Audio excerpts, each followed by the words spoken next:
Bismillahirrahmanirrahim. Manfaat ilmu huruf.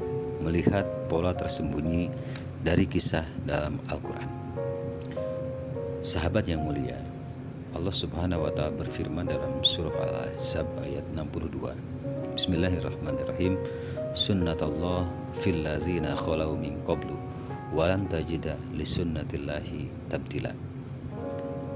Artinya, sebagai sunnatullah yang berlaku juga bagi orang-orang yang telah terdahulu sebelummu, dan engkau tidak akan mendapati perubahan pada sunnatullah.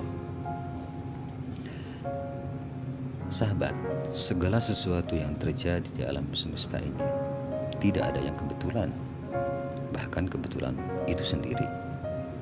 Semua adalah rancang yang pasti dari Allah Subhanahu wa Ta'ala tentunya. Begitulah, begitu banyak ibroh dari kisah dalam Al-Quran dan sirah Rasulullah SAW yang bisa kita ambil pelajaran, yang dibaliknya terdapat pola yang unik dan bisa kita temukan dengan menggunakan metode ilmu huruf abjad hawas. Di antaranya, 1. Daud mengalahkan Jalut. Dalam surah Al-Baqarah ayat 251, Allah Subhanahu wa Ta'ala berfirman, Bismillahirrahmanirrahim. Fahazamuhum biiznillah wa qatala Dawudu Jaluta. Maka mereka mengalahkannya dengan izin Allah, dan Daud membunuh Jalut. Dalam ayat di atas, Allah Subhanahu wa Ta'ala mengabarkan bahwa Jalut dikalahkan oleh Nabi Daud alaihissalam. Dengan menggunakan metode abjad hawas, kita bisa mengetahui rahasia nilai numerik dari nama Daud dan Jalut. Baik, kita urai. Daud dal 4, alif 1, waw 6, dal 4, total 15. Untuk mengetahui nama seseorang nilainya berapa, itu dikurangi 9, 9, 9 atau kelipatan 9. Dan ketika 15 kita kurangi 9, itu sisanya 6. Maka ternyata Daud itu nilai akhirnya adalah 6. Sedangkan Jalut, jim 3, alif 1, lam 30, waw 6, 400, total 440. Kita kurangi 9, 9 atau dibagi 9, sisa akhirnya adalah 8. Nah, jadi 6 itu mengalahkan 8. Daud mengalahkan Jalut. Nah, dari kasus inilah Abu Masyar al-Falaki merumuskan sebuah metodologi golib dan maglub, yaitu bahwa 6 itu mengalahkan 8. Nah, atau dalam beberapa kitab hikmah yang lain disebutkan bahwa ketika ada dua angka yang kedua-duanya genap, 6, 8 itu kan dua-duanya angkanya genap, maka angka yang kecil lah yang menang. Daud 6, Jalut 8, angka yang lebih kecil itu Daud, dan Daud menang. Dan ini pun bisa kita aplikasikan dalam kehidupan sekarang.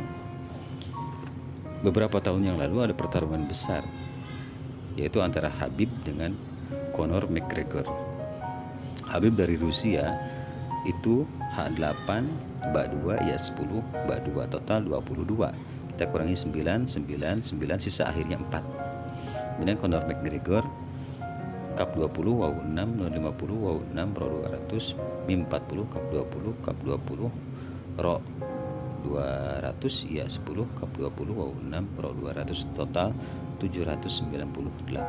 Ketika kita kurangi 9, 9, 9 dan seterusnya sampai tidak bisa dibagi lagi, ternyata sisa yang paling kecil adalah 6. Khabib 4, Conor McGregor 6. Tadi rumusnya bahwa ketika ada dua angka yang sama-sama genap, maka yang kecil yang menang. Dan ternyata Khabib menaklukkan Conor McGregor di atas ring pada waktu itu. Itu kasus atau contoh dari pertarungan Daud dan Jalut. Kemudian kedua, Musa menggulingkan tiran Firaun. Selain kasus Nabi Daud dan Jalut di atas, sahabat dia, dalam Al-Quran juga banyak disebut, bahkan berulang kali di beberapa ayat dan surat yang berbeda, yaitu tentang pertarungan Nabi Musa alaihissalam dengan raja tiran bernama Firaun. Jika kita urai, nama Musa dan Firaun ini menggunakan Metode abjad hawas keduanya memiliki nilai yang berbeda. Musa mim 40 waw 6 sin 60 ya 10 total 116. Ketika kita kurangi 9 nilai akhirnya 8. Sedangkan Fir'aun 480 raw 200 ain 70 waw 6 nun 50 total 406. Kita kurangi 9 nilai akhirnya 1. Musa nilai akhirnya 8, Fir'aun nilai akhirnya 1. Dan Abu Masyar Al-Falaki dalam kitabnya Abu Masyar merumuskan bahwa 8 mengalahkan 1. Dan ini pun bisa menjadi rumus yang lain. Dalam kitab yang lain, Jawahirul Lamaah, disebutkan bahwa jika angka yang satu ganjil dan yang satu genap, ganjil dan genap, maka angka yang besarlah yang akan menang. Dan Musa 8, Fir'aun 1. 8 lebih besar daripada 1 ketika berhadapan dua angka yang satu ganjil dan satu genap.